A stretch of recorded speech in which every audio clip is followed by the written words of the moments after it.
Hi, Assalamu alaikum, dear friends, viewers, and readers. Again, there is a plethora of concerns, and I don't have enough time to answer everything through written words. So, again, I have to come up with a video response.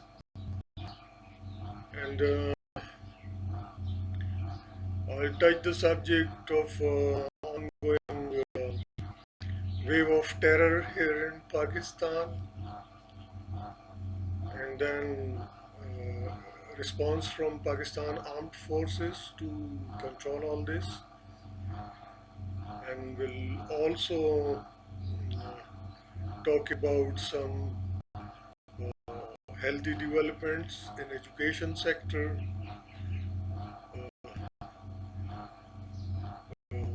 through our citizens having dual citizenship of United States of America and Pakistan. That curricula has been developed for the schools here in Pakistan,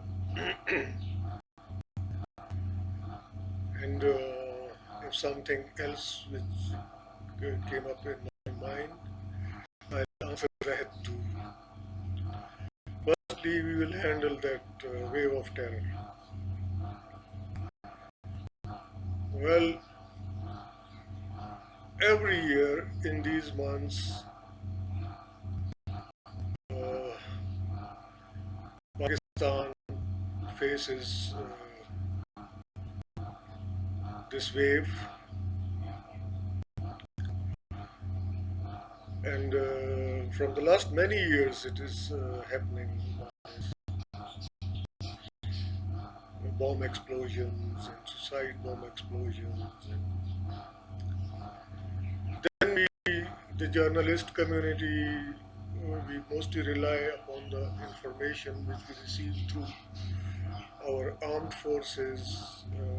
We have sources everywhere, and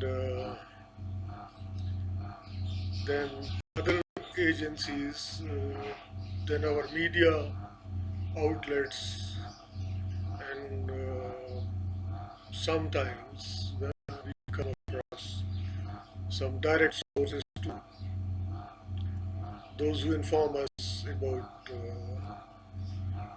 the factual position and real situation. As we all know that in Afghanistan, in unstable Afghanistan, that lawless area is around 70% of Afghanistan, which is under the control of militants. And we have NATO and US allies in small number there now. They are under the UN agenda, and Afghan government, they are trying. But here in the Pakistan, the impression is that Afghan government, Afghan intelligence agencies are involved in subversive activity here in Pakistan, and ample proof of it is also there. Some of the people who were being arrested recently, the person who had exploded, who had helped explosion in Seven Sharif Sin, the facilitator was arrested. He was also Afghan. The way he had imported suicide jackets from Afghanistan, and the whole, trail has been revealed by him on media, and the world is watching all this. So, more than 70 people were martyred there in Seven Sharif. area of Sindh and Sindh province of Pakistan. The facilitator of suicide bomber was arrested and ample proof was there. So naturally, Pakistan armed forces has responded and had hit the 12 training camps within Afghanistan in lawless areas where there is no control of Afghan government. And obviously, if really Afghan government is not involved in doing all this here in Pakistan, these strikes are being helpful to the Afghan government too, because those guys are carrying out suicide bomb attacks in Kabul.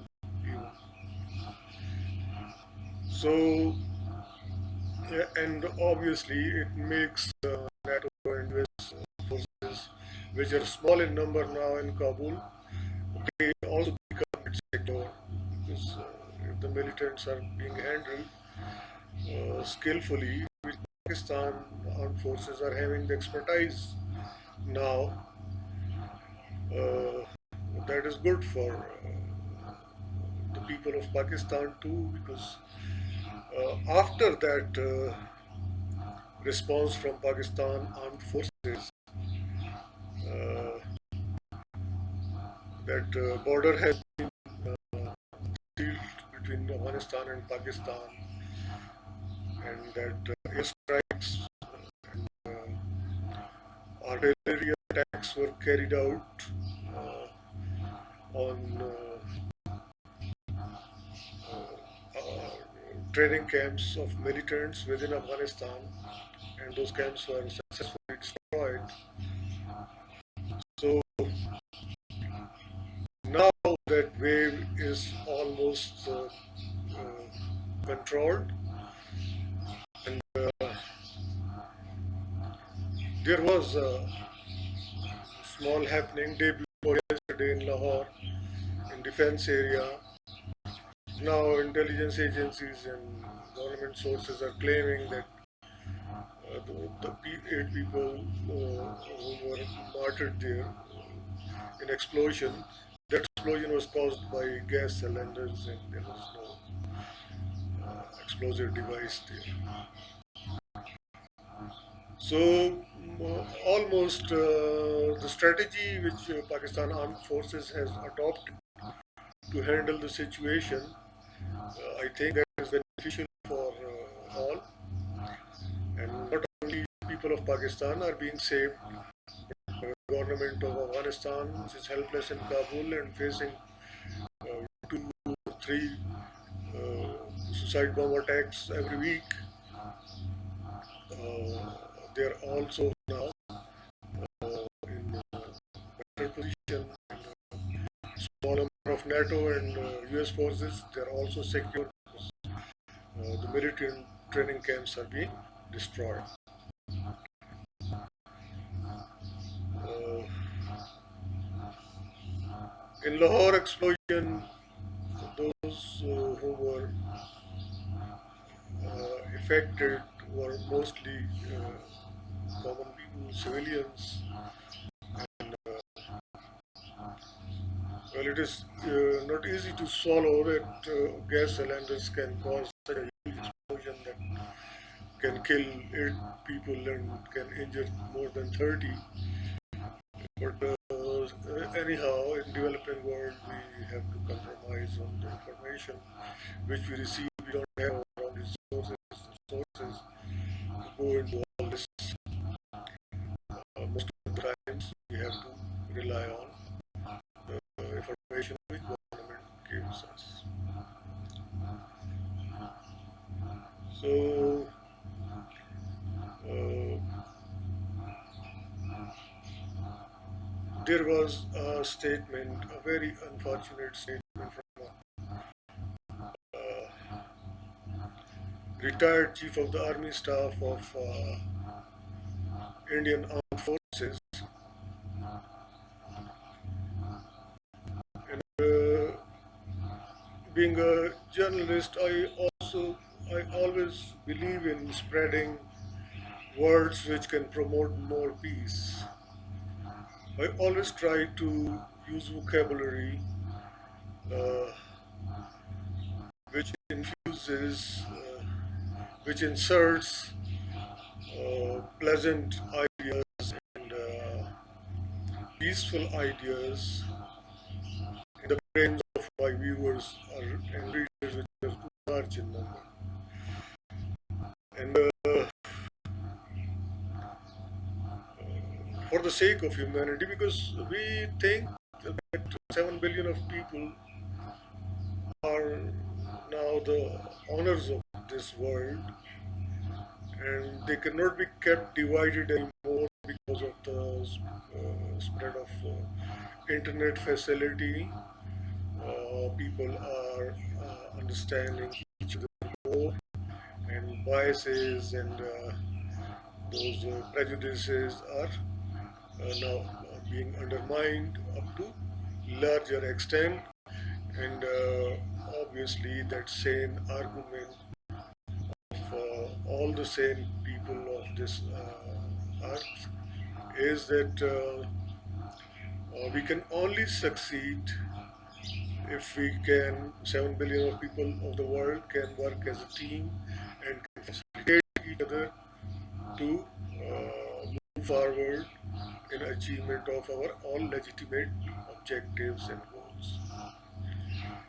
And to divide the world in the biases, to provocation of biases or spread of discrimination, those methods are no more workable.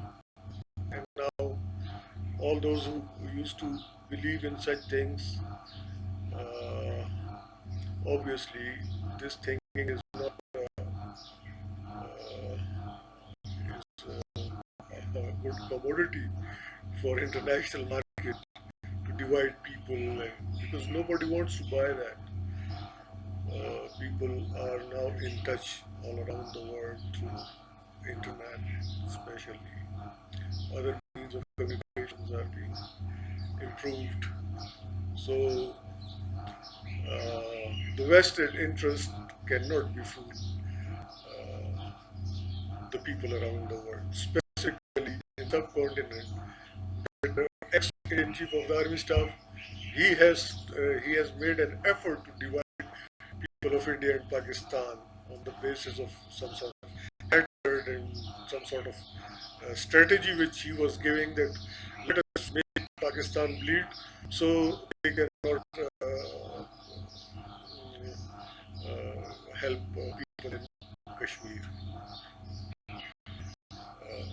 And atrocities which Indian armed forces are committing there uh, shall go unchecked.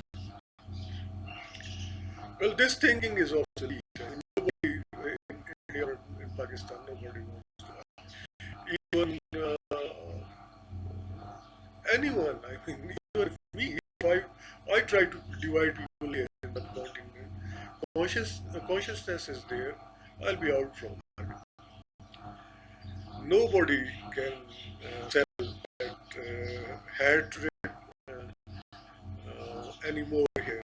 People are now too literate and informally, if not formally, through media, we have journalists within India who were facing difficult situation because of the RSS supported Indian regime of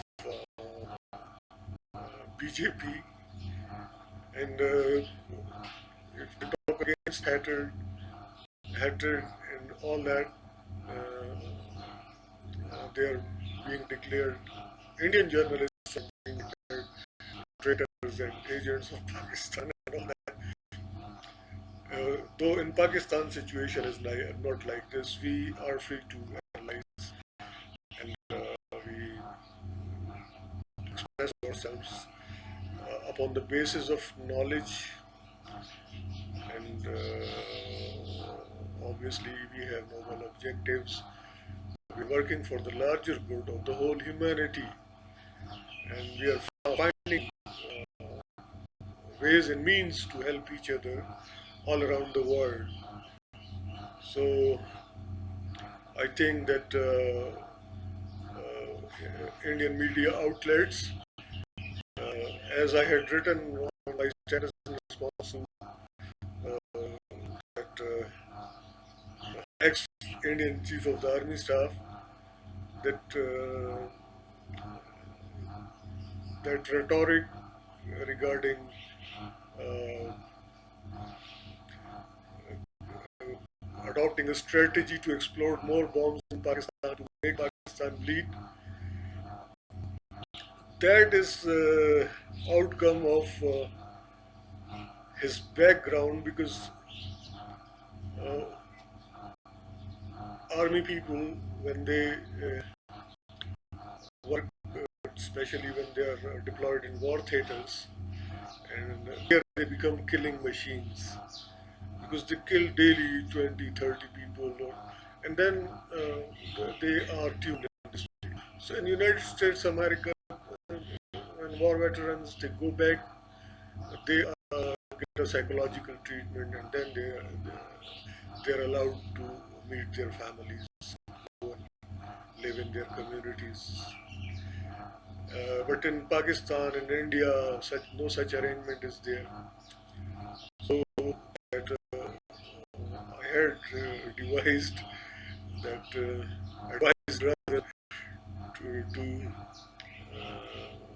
add that psychological treatment for him, and afterwards, then I think he's free to say anything. Once he's being treated, I mean, how strange it is in current century, a person, a responsible person, an elder of subcontinent, is there on a media outlet and revealing his strategy to make Pakistan bleed. Pakistan is their neighbor, and often when they're in trouble, my American friends they say, okay, use your armed forces to give them protection. And once our people they went to Pathankot to find out the real reasons behind murders there, and they were mistreated there. We are going.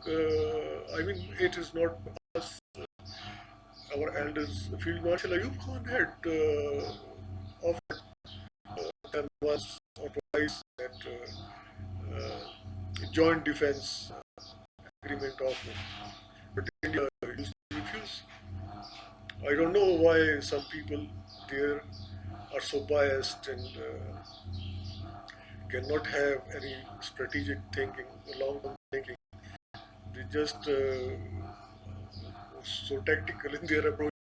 They just meet the day-to-day challenges and come up with childish statements and mature age. If Pakistan responds in the same way, what will happen in India? And I don't think that he has any business, he has any war industry. If he is a weapon seller or something, so he will get benefit of it. There is war between India and Pakistan, or both countries are using explosive devices to hit each other. People, both India and Pakistan people are together. They don't want war. Only very few people established its establishment, plus RSS, BJP, they are banking on the hate against Pakistan to fetch votes. So I think that our colleagues in India, friends, they will think before giving such fierce statements. Well, for the time being, maybe for some people he can be a hero, but he will not be taken seriously by Indian society in general because I'm in touch with everybody and they think that there shall be a peace between India and Pakistan and that shall be lasting one. So I'm almost through with that wave of terror yes, someone today has pointed out on media that we are trying to block the infiltrators from Afghan border, but we are careless about our eastern border with India, from where the vegetables and everything the trade is going on, and probably the explosion in Lahore was caused by an infiltrator who came from India. We have a long border with India too, and I think that all those who are sincere and committed to peace and subcontinent within India too will try to stop this menace if it is so. And I can say that Pakistani agencies shall also keep a watchful eye on the infiltrators from India as well. Uh, so, from the last 48 hours, that wave is no more visible anywhere in Pakistan. The terror has been controlled. And there is good news regarding uh,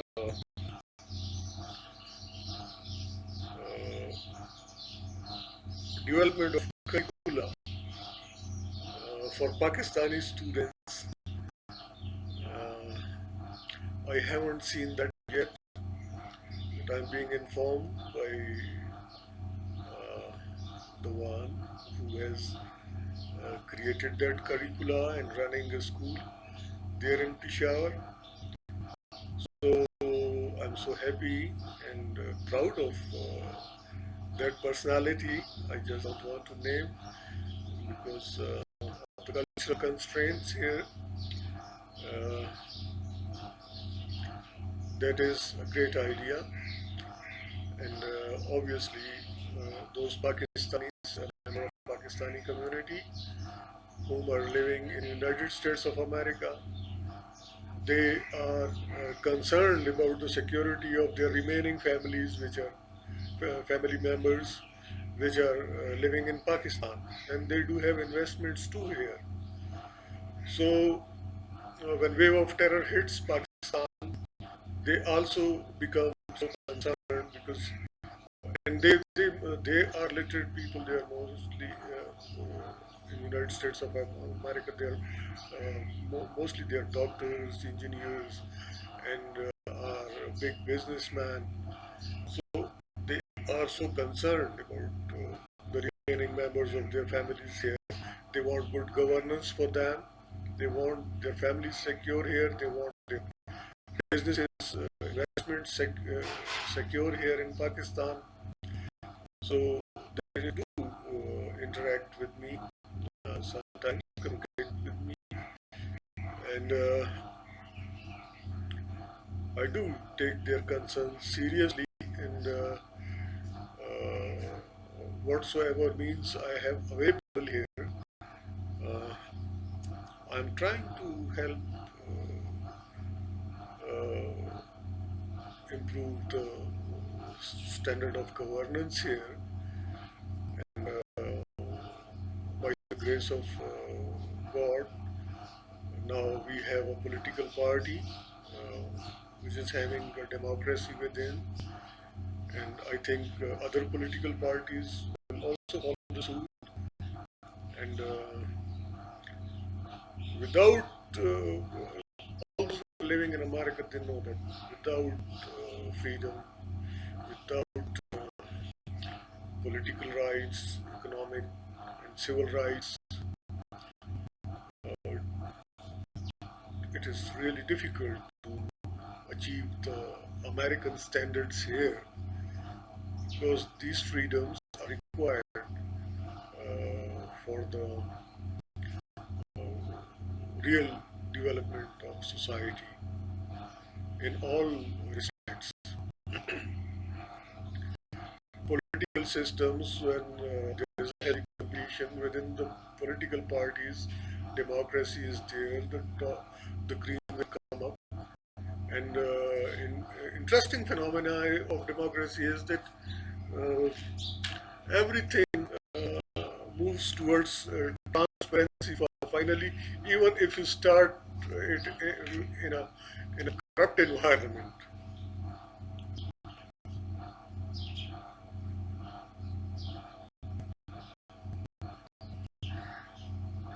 that that corrupt environment is so lethal here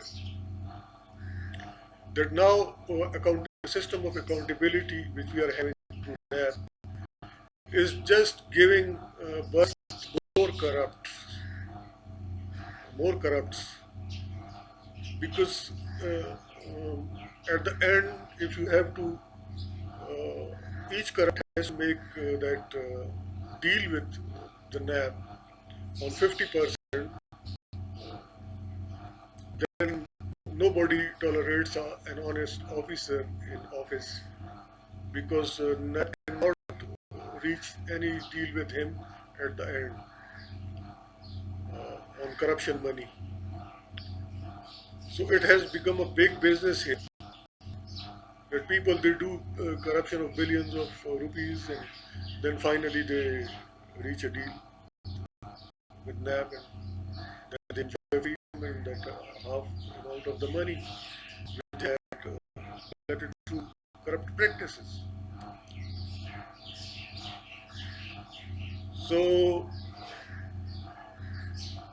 and we all know the one who had us to achieve this independent state, there's a religion now. He was of the view that honesty is the best policy,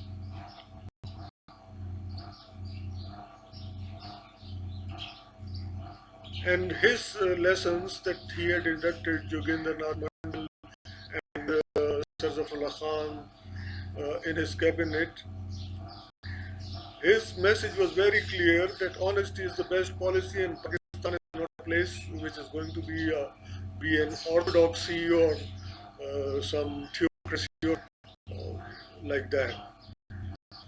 Uh, he was secular in all respects. He was a member of Indian National Congress.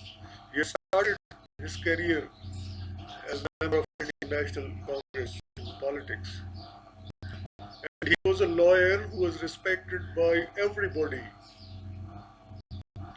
Even Hindus, Sikhs, Christians, Parsis, they had voted for him when he was elected as mayor of Bombay prior to 1947. So, to give a narrow definition of the logic behind creation of Pakistan and trying to uh, exploit the masses in the name of religion, that is causing more damage than good to the state, to the existence of the Pakistani state. So I think that we have to understand too much in Pakistan, our people and our leadership and our elected leadership especially.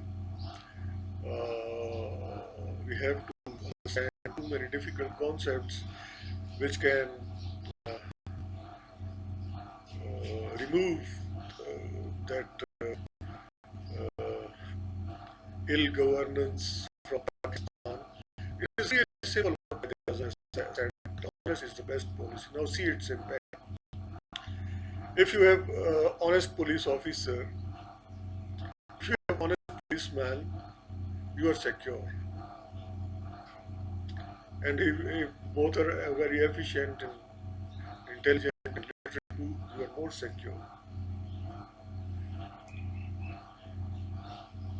And if it is other way around, you know that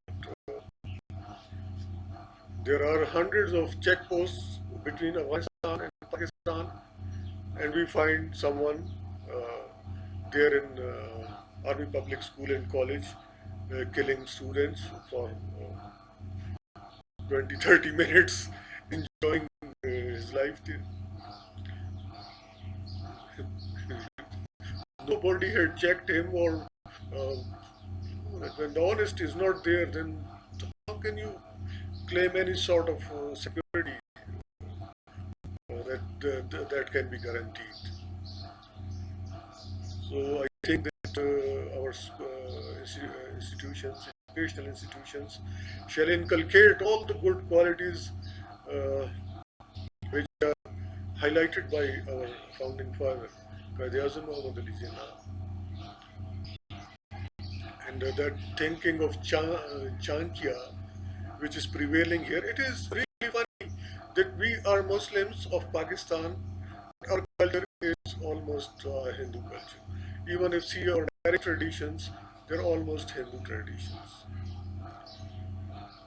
except the nikah and presence of Maulana at the time of nikah and his recitement of few verses of Quran. That gives a Islamic touch. The rest of all the practices are Hindu culture. So I think that what we need is more education, more understanding of the logic behind creation of Pakistan in the light of doings and sayings of the Qaid-e-Azam Muhammad Ali Jinnah. He was so literate and he was so intelligent that he had created this state for you without firing a single bullet, without going on streets to protest against anyone. And he was always elected as mayor of Bombay because people they used to come to him and they make him sign the nomination papers. He never volunteered for anything, any public office. So if we understand him, I think Pakistan will be in a better position uh, to have a clean system of governance, and everybody who is worried outside Pakistan about their families back home, they will also be relaxed and they will be concentrating on their jobs there. So in the end, I wish all of you all the best.